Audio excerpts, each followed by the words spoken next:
Terima kasih banyak atas kesempatan sore ini yang telah diberikan kepada kita, dan tidak disangka sama sekali hari Rabu yang lalu percakapan kita dengan Adinda Ahmad Fauzi sampai ke tahap ini, sehingga kita diundang untuk interview ataupun wawancara seputar kewirausahaan, seputar usaha yang kita jalankan dari mulai merintis sampai ke tahap ini. Dan alhamdulillah usaha itu kami jalani berdua bersama istri saya, ya. Beliau mendampingin terus dari selama 12 tahun kami menjalankan usaha, dari mulai jualan es campur, es cendol keliling dengan becak sepeda, kemudian membuka usaha yang namanya Cafe Pattaya yang sampai saat ini alhamdulillah masih ada di Siantar Square, Bu. Kemudian kita berusaha membuka cabang di Jalan Kartini, namun belum berhasil. Kemudian kita berusaha lagi membuka cabang di Jalan Asahan depan Nomesen, dan itu juga belum membuahkan hasil. Akhirnya ini yang ketiga kita buka cabang di sini. Mudah-mudahan kedepannya sesuai dengan namanya Kopi Sukses dan sukses selalu. Amin, doanya seperti itu. Mungkin kalau untuk menceritakan awal mulai kita membuka usaha sampai ke hari ini itu waktunya nggak cukup ya, Bu, ya. Dari mulai suka dukanya itu panjang. Dari mulai kita nangis berdua sampai kita tertawa bersama itu panjang ceritanya. Jadi suka duka udah kita lalui. Jadi kalau mungkin situasi pandemi saat ini juga memaksa kita untuk terus bertahan. Mudah-mudahan siapa yang bertahan itulah pemenangnya. Jadi kalau untuk kisah inspiratif, ya mudah-mudahan menjadi inspiratif buat kita semuanya.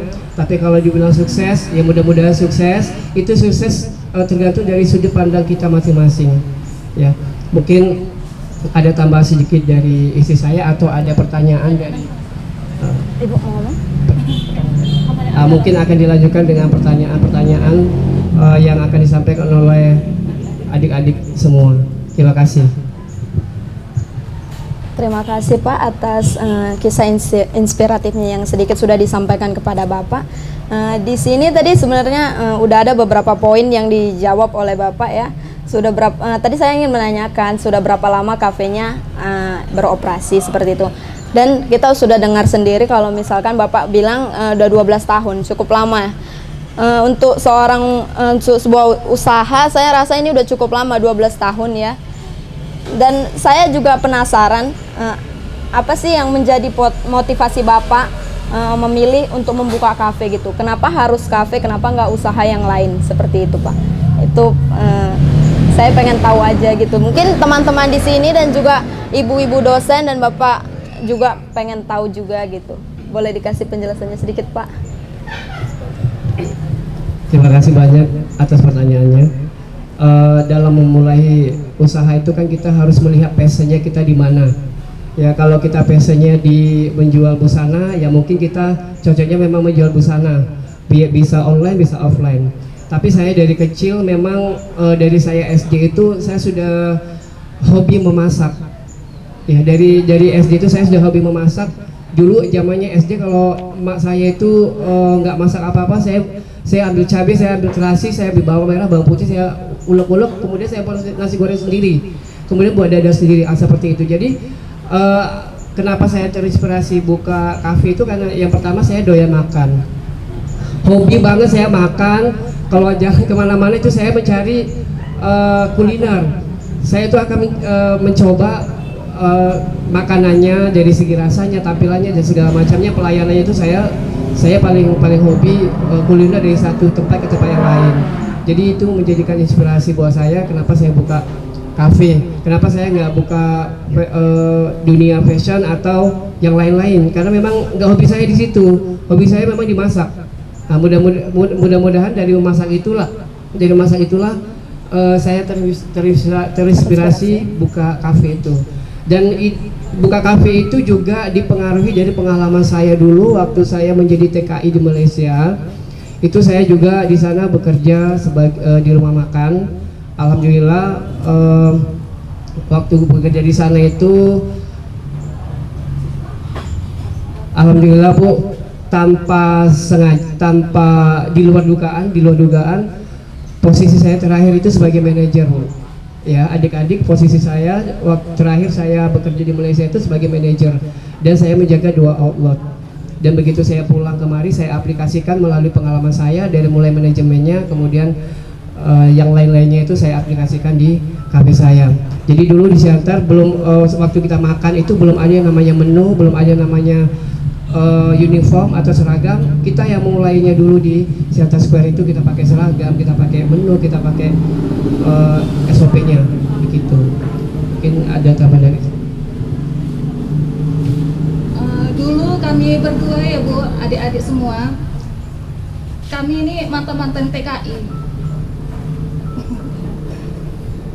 Ya kalau saya sebenarnya nggak di kuliner gitu, tapi kalau suami saya memang bekerja di restoran, pernah juga di hotel, jadi dia basicnya memang ke kuliner. Awal di sana juga nggak, tadi kan kalau si abang bilang jadi manajer ya, sebelum jadi manajer juga awalnya sebagai cuci piring, tapi bisa sampai menjadi manajer. Itu kenapa? Karena kegigihannya, keikhlasannya dalam bekerja, kalau menurut saya ya, karena saya juga melihat langsung bagaimana kinerjanya. Apa yang bisa dibuat aja. Mungkin ya dari situ tokenya atau bosnya itu bisa menilai macam mana cara kerjanya. Ya alhamdulillah juga, mungkin kita nggak pernah sangka ya, orang luar negeri, orang asing ya, kita Indonesia sampai ke Malaysia itu bisa jadi manajer. Ya alhamdulillah juga, walaupun meskipun cuma diploma 1 pada saat itu si abang, tapi bisa berbahasa Inggris. Jadi mungkin salah satu pendorong bisa komunikasi itu dengan orang luar. Jadi salah satunya mungkin itu yang bisa pentingnya ilmu gitu loh. Ya. Mungkin itu juga yang membuat kita terinspirasi untuk buka kuliner. Pada saat kita pulang ke Indonesia itu umur kita sudah di luar batas. Sekiranya kita mau kerja pun tidak ada yang bisa menerima atau gimana gitu dengan usia kita yang udah semakin matang. Jadi kita berusaha, kita berpikir dengan disupport orang tua, udah buka usaha saja. Ya, jadi kita mulai itu dengan Bismillah, kita mulai usaha itu, walaupun awalnya memang sulit, pendapatan itu tidak sesuai dengan waktu kita kerja di Malaysia. Kalau waktu kita kerja di Malaysia itu gaji saya sekitar 5 juta sampai 7 juta pada saat itu. Begitu pulang ke Indonesia cuma 500.000 karena jual cendol. Sebulan saya ngumpul dari jualan cendol satu hari per hari itu, saya ngumpul sebulan cuma dapat 500.000. Mana anak saya satu. Jadi saya harus dengan 500.000 lah itu yang harus saya bagi-bagi. Ya begitu. Mungkin kalau dibilang tertarik di dunia kuliner, memang sudah ada hobi dari kecil itu sudah ada hobi. Nah, mungkin itu saja. Di sini Bapak bilang ya kenapa buka usaha kafe, karena memang suka kuliner kan, seperti itu. Itu salah satu motivasinya seperti itu kan Pak. Tapi saya mau tanyakan, pernah nggak kalau misalkan Bapak pengen coba passion yang baru gitu, misalkan kayak coba buka usaha busana atau gimana gitu, pernah coba buka usaha yang lain nggak Pak? Belum. Waktu itu saya pernah jualan offline baju, ya. Saya mencoba merambah dari dunia kuliner, saya merambah ke dunia fashion baju. Tapi memang nggak jiwa saya di situ. Saya rasa waktu itu jualan kan sistemnya seperti ini. Kita hanya mempromosikan produk itu, kemudian kita pasarkan. Kita kalau misalnya ada pelanggan yang berminat, kita tinggal order dari pusat, kemudian kita dari pusat itu kita sampaikan alamatnya ke sini, tinggal ngantar seperti itu. Jadi kita dapat komisi. Pada saat menjalani usaha itu kayaknya ribet sekali. Jadi waktu 1 kali 24 jam tangan saya harus di handphone saja. gitu. Tidak ada waktu untuk bercanda dengan istri, tidak ada waktu dengan anak gitu, karena tangan kita harus di HP saja, menerima orderan, pesanan, nanyain itu segala macam.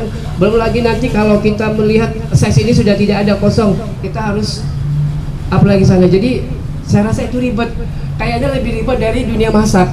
Jadi dari sejak itu saya sudah putuskan nggak mau lagi saya di fashion, kecuali kalau ada rezekinya nanti istri saya mau buka, ya secara offline saja lah, buka toko atau apa gitu. Mungkin itu. Pernah juga waktu corona ya, COVID itu kan nggak boleh buka nih, jadi kita nggak ada usaha lain, daripada bingung disuruh di rumah aja, kita nggak biasa di rumah aja, jadi pernah coba jualan buah gitu juga. Kita ngantarnya pakai mobil sampai kemana-mana, buahnya untungnya cuma berapa, ongkirnya habis di ongkir, habis di minyak, kita nggak dapat untung gitu. Mana lagi komplain karena kita nggak di situ bidangnya, buah itu terkadang busuk, terkadang macam-macam lah komplain dari apa, kayaknya enggak lah, ini bisa merusak namaku, bagus ditinggalkan aja gitu. Jadi memang mungkin di kuliner inilah kita bisa berkembangnya.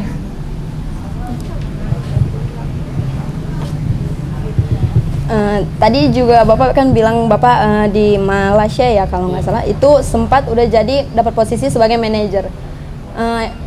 Kenapa Bapak berani untuk mengambil tindakan ya atau keputusan untuk membuka usaha? Kenapa nggak sebagai seorang manajer aja gitu, yang dimana pasti gajinya lebih menjamin atau lebih besar gitu mungkin ya Pak? Kenapa sih Bapak bisa ambil tindakan memutuskan untuk buka usaha balik ke Indonesia gitu? Ini ceritanya kembali ke keluarga. Pada saat posisi saya sudah manajer, saya itu tidak ingat pulang ke Indonesia. Tapi Tuhan berkehendak lain. Mertua saya yang laki-laki, orang tua laki-laki dari istri saya meninggal. Tinggallah mertua saya perempuan sendiri di rumah. Tak berani Bu, Pak. Mertua saya ini sangat penakut. Jadi setiap hari meminta kita untuk pulang, mau menemani di rumah gitu. Pada saat itu kita pikiran ini bingung antara pulang dan tidak. Kalau kita pulang, kita mau kerja apa? Kalau kita stay di Malaysia, karena secara kita sudah ekonomi sudah mapan di Malaysia, posisi sudah manajer, gaji sudah 6 juta 7 juta, ditambah lagi istri kerja waktu itu gaji sekitar 3 juta. Jadi dalam 1 bulan kita bisa mengumpulkan 10 juta. Itu hitungan Indonesia ya Bu ya. Kalau hitungan Malaysia itu masih kategori kecil gitu. Jadi kita kemudian setelah meninggal orang mertua saya laki-laki ini, kita sepakat sama istri kita pulang ke Indonesia. Jadi kita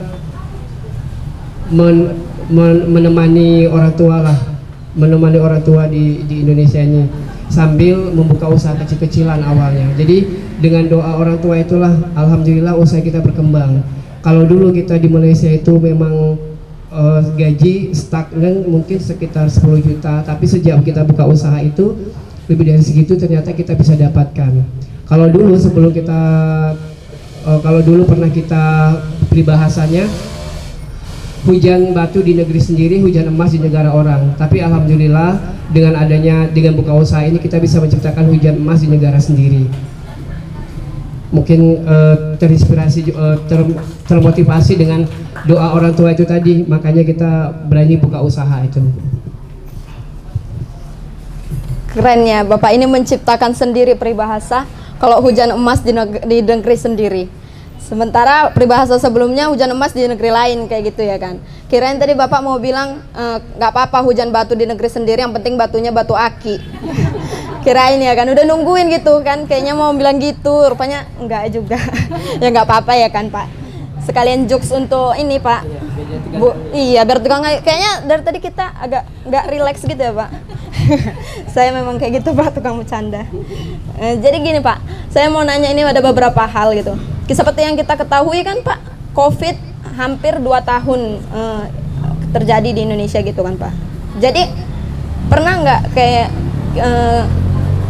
sampai sekarang ini juga kan usaha Bapak tetap jalan sampai detik ini juga masih buka gitu. Apa sih yang Bapak lakuin gitu, maksudnya hal-hal apa sih yang Bapak upayakan untuk membuat usaha ini atau kafe ini tetap bertahan selama, pasti banyak saingan atau dari COVID atau dampak-dampaknya itu pasti banyak Pak. Apa sih hal-hal yang Bapak buat supaya usaha Bapak tetap bertahan gitu? Mungkin istri saya bisa. Karena kami ingin menjadi pemenang.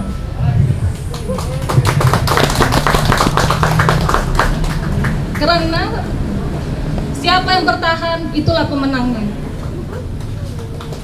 Karena nggak ada yang abadi kan. Kegagalan itu sendiri mengatakan aku lelah, berarti kita yang menang. Tidak mau menyerah dengan kegagalan. Karena kegagalan itu kan kesuksesan yang tertunda kan. Jadi sebelum kita sukses juga kita udah mengalami itu, merintis itu gitu. Jadi kalau sekarang itu masa kita membangun usaha itu udah 12 tahun.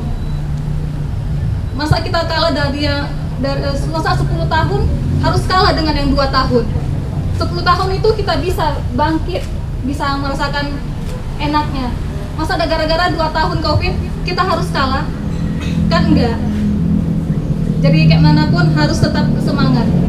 Mungkin cara bermutar-mutar uang ini pun kita gimana, tetapi harus tetap bertahan.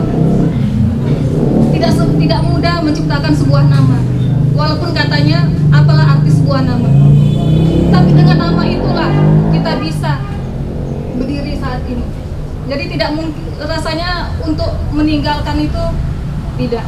Kayak manapun tetap harus bertahan karena kita mau jadi pemenang.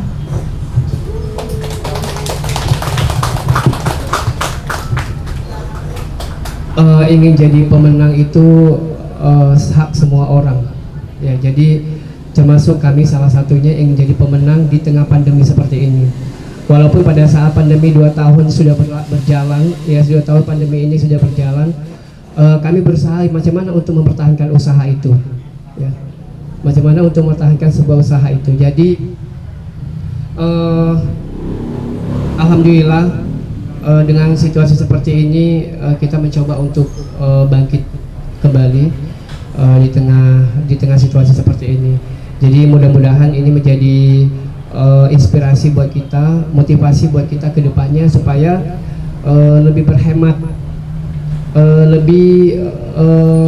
lebih berhemat, kemudian lebih apa ya kalau dibilang, jadi keuangan itu memang kita harus, karena kita nggak tahu apa yang akan terjadi, akan datang. Jadi kalau pada saat pandemi seperti ini kita nggak punya keuangan yang kita menipis, memang kita bakal mengalami kesusahan. Jadi mungkin ini saja seputar tentang itu tadi. Terima kasih.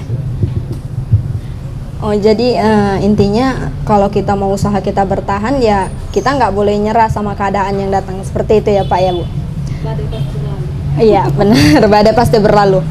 Jadi di sini kalau kami mahasiswa kan, apalagi jurusan ekonomi nih kan Pak Bu, pasti diajarin gimana sih caranya berwirausaha kayak gitu. Pasti ada di situ satu mata kuliah yang menjelaskan cara-cara gimana supaya kita berwirausaha untuk memulainya, kan seperti itu Bu. Dan di dalam teori ini pastinya semua pasti dibilang ya, keberanian, modal pasti harus ada, ulet atau segala macam pasti itu dibilang. Tapi kita pengen tahu gitu di realitanya sebenarnya apa semua yang di ilmu teori yang kami dapatkan itu diterapkan atau hanya beberapa saja, seperti itu Bu. Jadi selain adanya keberanian kita untuk memulai sebuah usaha dan punya modal pastinya ya kan Pak. Di sini apa sih hal yang diperlukan lagi untuk membuka sebuah usaha selain 2 hal yang saya sebutin tadi? Modal dan keberanian. Ya. Pertanyaannya bagus sekali nih. Tapi saya agak susah juga menjawabnya ya. Jadi untuk memulai usaha itu ilmu itu memang penting ya. Jadi salah satunya adalah memang pendidikan ya. Dengan ilmu kita bisa berpikir macam mana cara mengembangkan usaha ya. Dengan ilmu bagaimana caranya kita bisa mempertahankan usaha, bisa membuka usaha. Kemudian dengan ilmu juga macam mana cara menguatkan mental kita untuk memulai usaha itu. Jadi kalau mindsetnya pengusaha itu ya kalau kita baca dari pengusaha sukses itu actionnya dulu ya. Tindakannya pada saat kita melakukan usaha itu actionnya dulu yang harus kita kerjakan. Pada saat kita menjalani usaha itu, di situ kita akan paham dengan sendirinya, akan pandai, akan pintar dengan sendirinya macam mana mengelola usaha itu sendiri. Jadi dalam usaha itu memang butuh keberanian, ya, pastinya ditunjang dengan modal, ya, kemudian keberanian, juga actionnya. Berani tapi kalau nggak ada action juga sama aja. Ada modal nggak ada action juga sama aja. Ya montok di situ aja. Jadi perlu ada tindakan. Jadi ilmu dan action tadi itu sangat penting untuk memulai usaha. Terima kasih. Karena dalam agama juga mengajarkan kita untuk menuntut ilmu dari buaya sampai ke liang lahat. Jadi tidak ada batasan kita untuk menuntut ilmu. Karena dengan ilmu juga kita bisa macam mana memulai usaha itu. Kita bisa berpikir macam mana kita bisa mengembangkan usaha itu, macam mana kita bisa memulai. Sesudah kita mulai, sesudah kita jalani, macam mana kita bisa mempertahankan dan mengembangkan usaha itu sendiri. Terima kasih. Jadi sebenarnya yang perlu kita lakuin kalau kita mau memulai sebuah usaha itu ya kita harus berani action aja. Berani action. Jadi ibaratnya kalau misalkan modalnya menipis pun action aja dulu, nanti bakalan ada jalannya juga. Seperti oh seperti itu. Berarti disesuaikan ya, jangan modalnya Kecil. 2 juta pengennya buka kafe yang sebesar A+ itu kan nggak mungkin ya. Nanti kita cuma dapat bangkunya aja, nggak ada makanannya. Tutup, hari ini dibuka besok udah tutup, kan gawat. Nggak bisa juga pasak lebih besar dari tiang. Nggak boleh pasak lebih besar daripada tiang, apalagi tiangnya tiang listrik, nggak boleh ya. Saya bingung ini, biasa kalau udah jam-jam genting kayak gini nggak sinkron isi sini sama isi sini ya kan. Jadi saya agak grogi gitu ya, apalagi bapak ini didampingi sama ibu ini, saya lebih grogi lagi jadinya gitu. Nggak ada kesempatan saya. Nggak ya Bu, bercanda ya Bu. Saya udah kayak gini. Sebenarnya sebelum ini saya sudah pernah ketemu sama ibu ini juga, sering juga. Jadi kemarin itu pernah jumpa di salah satu masjid di Ahmad Yani. Siap kayak kedengeran nggak nanya katanya. Kok aku pengen kestawa aja loh. Ih, kok baperan kali. Astagfirullah. Miss, ini bulan puasa kita saling maaf-maafan ya Miss. Ya. Jadi aku ini mau minta satu pertanyaan yang aku yakin semua pasti nungguin. Nungguin nggak? Nungguin lah, masa enggak? Jadi ini pertanyaan yang paling penting. Yang bawa buku bisa dicatat, yang bawa handphone bisa pulang. Ya. Ini aku mau nanya nih Pak. Boleh nggak kita minta tips sama motivasi untuk menjadi, kita ini kan Pak generasi milenial. Apa sih generasi milenial? Nggak ngerti juga, nggak paham. Kan jadi ketahuan kan. Jadi kita ini kan Pak generasi milenial yang dimana identik dengan kaum rebahan sebenarnya, bukan milenial juga. Jadi saya ngerasa makin maju zamannya, manusianya itu kayak semakin malas gitu sih Pak, kayak makin takut gitu, lebih hobi di dalam kamar rebahan gitu, nggak tahu apa yang dikerjain. Jadi pengen sih Bapak boleh nggak kasih tips sama motivasi untuk kita yang generasi milenial supaya berani memulai dan menyingkirkan ketidakpercayaan diri kita, biar nggak rebahan terus gitu kan. Kasihan mama di rumah udah 9 bulan dikandung, dibesarkan sampai sekolah, SMA, kuliah, kerjanya tiduran aja, kan nggak berguna sekali kita ini. Iya kan, kan kumat lagi. Aduh gini Pak, boleh dijawab lah Pak, nanti saya makin ngawur. Ini tips ya, tips itu ada tips kita ngasih uang. Bercanda. Ini tips minta uang atau tips minta nasihat ini? Tips minta nasihat dan step-stepnya gitu Pak. Ya, yang pertama selalulah kita melibatkan Allah atau melibatkan menurut agama kita masing-masing, kita libatkan Tuhan di dalam setiap usaha kita. Yang pertama itu memang kita harus banyak berdoa, banyak meminta sama Allah, banyak meminta sama Tuhan apa yang kita mau. Kita mau buka usaha ini, kita mau buka usaha itu, kita minta petunjuk dulu sama Yang Maha Kuasa. Kira-kira kalau misalnya usaha ini saya jalankan, kedepannya macam mana? Jadi dalam setiap mau memulai usaha ataupun dalam setiap action usaha, selalu kita libatkan Allah, libatkan Tuhan di dalam kehidupan kita. Itu yang pertama. Yang kedua tetap semangat, ya, tetap semangat dalam menjalankan usaha kita. Yang kedua tadi itu actionnya. Ya, action itu ada dua resikonya. Kalau nggak gagal ya sukses. Kalau gagal ya kita coba lagi. Tapi kalau sukses alhamdulillah. Kemudian yang ketiga itu tetap semangat dalam menjalankan usaha kita tadi itu. Ya, jadi apapun kondisinya, apapun yang usaha kita yang sedang kita jalani saat ini, kita tetap semangat dalam menjalankan usaha itu. Jangan pernah menyerah, jangan pernah putus sampai di situ saja. Sebagai generasi milenial, saya yakin adik-adik milenial sekarang itu tidak lepas tangannya dari gadget. Banyak informasi-informasi yang didapat dari media sosial.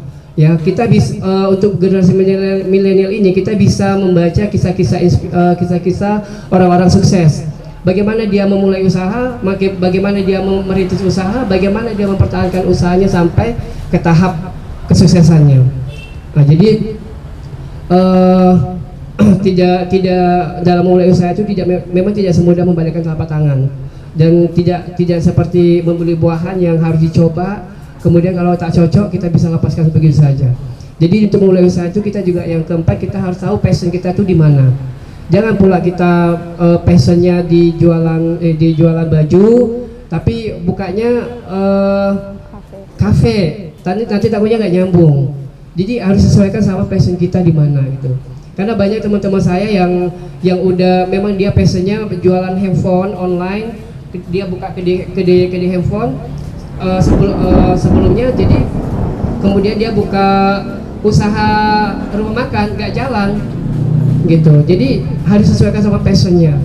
Jadi yang pertama itu libatkan Tuhan dalam kehidupan kita, kemudian actionnya, kemudian semangat, kemudian passionnya kita tuh di mana yang harus kita jalankan untuk memulai usaha. Terima kasih. Kasih tepuk tangannya dong untuk Bapak dan Ibu. Keren ya, ternyata kita udah dapat ini motivasi, tinggal bayarnya aja nanti ya. Ketawa kenapa gitu? Jadi gini, masih ada waktu nggak? Jam berapa? Al? Masih ada dikit lagi, kita paskan aja ya. Jadi aku penasaran nih, Pak, sebenarnya Bapak ini udah menjalin hubungan gitu, maksudnya sama ibu ini dari pacaran gitu sampai menikah gitu, atau baru-baru, atau setelah Bapak punya usaha, atau Bapak setelah jadi manajer baru ibu ini mau kayak gitu? Gimana sih Pak ceritanya? Kasih perjalanan sedikit gitu. Jadi kalau anak-anak di sini kan butuh yang tentang percintaan, karena dari tadi masalah usaha ngantuk semua. Pasti kalau cinta ini bangun semua, saya yakin ini Pak.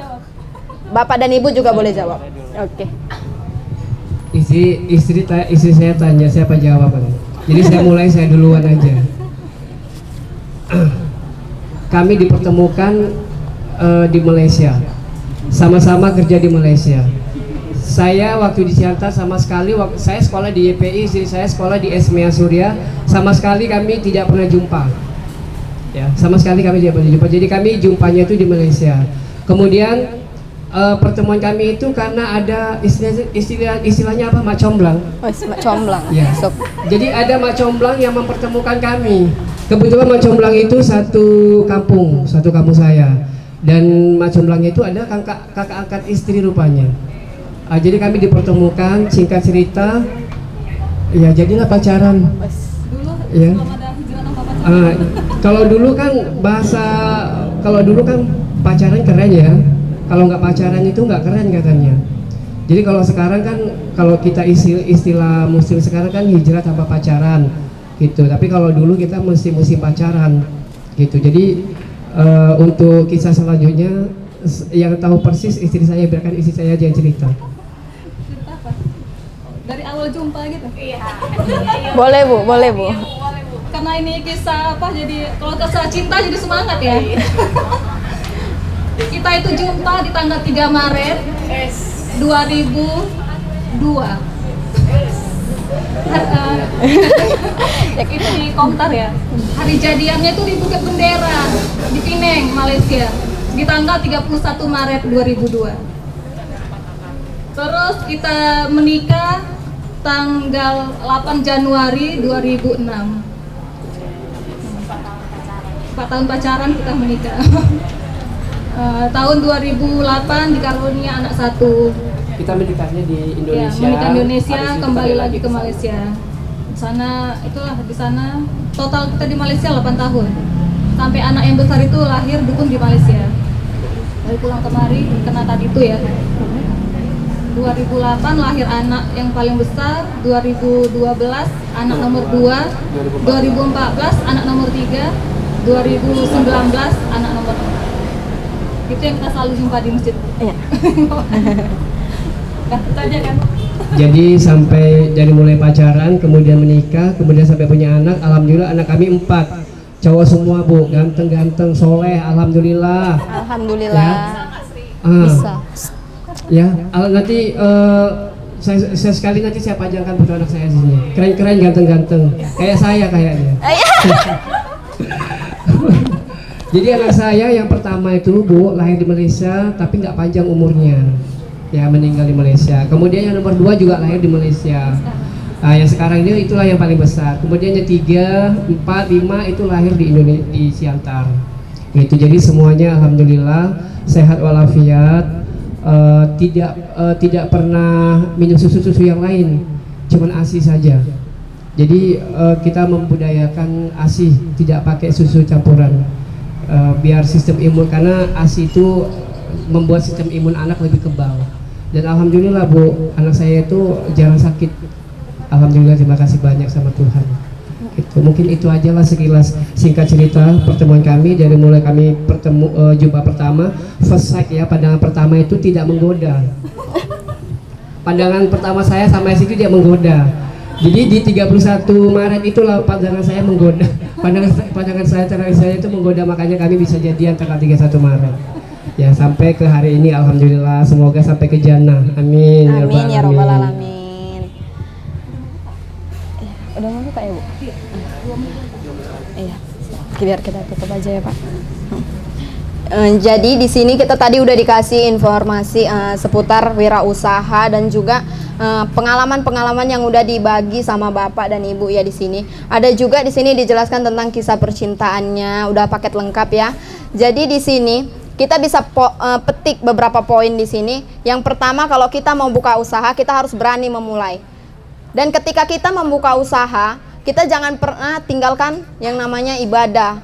Jangan lupakan Tuhan kita. Seperti itu kan. Jadi sebesar apapun usaha kamu, mau setinggi apapun jabatan, ya kita tetap nggak boleh tinggalkan yang namanya ibadah. Kita nggak pernah boleh lupakan yang namanya Tuhan. Dan satu lagi yang paling penting di sini, ternyata benar kalau misalkan di balik pria yang hebat, di balik pria yang sukses ada wanita yang hebat menemani. Tepuk tangan lah untuk Bapak dan Ibu, keren ya. Sampai dari 2002 kenal, sekarang udah 2021. Udah banyak anggotanya juga, udah lumayan ya kan, udah bisa. Nanti kalau yang besar udah umur berapa Pak? 13 tahun. Saya 23, beda 10 tahun ya nggak apa-apa lah ya, dapat berondong. Alhamdulillah anaknya soleh, bisa membimbing saya ke jalan yang benar. Jadi di sini saya ucapkan terima kasih banyak kepada Bapak dan Ibu yang udah memberikan sedikit motivasi dan juga berbagi pengalaman kepada kami. Semoga apa yang Bapak Ibu sampaikan bisa bermanfaat untuk kami ke depannya. Siapa tahu bisa buka usaha dan bisa kerjasama juga dengan Bapak. Mudah-mudahan Bapak juga nggak melupakan kita semua ya. Jadi di sini jam berbuka juga udah mau tiba. Mungkin Bapak dan Ibu ada keperluan. Oke. Kita langsung masuk acara selanjutnya aja, yaitu berbuka puasa.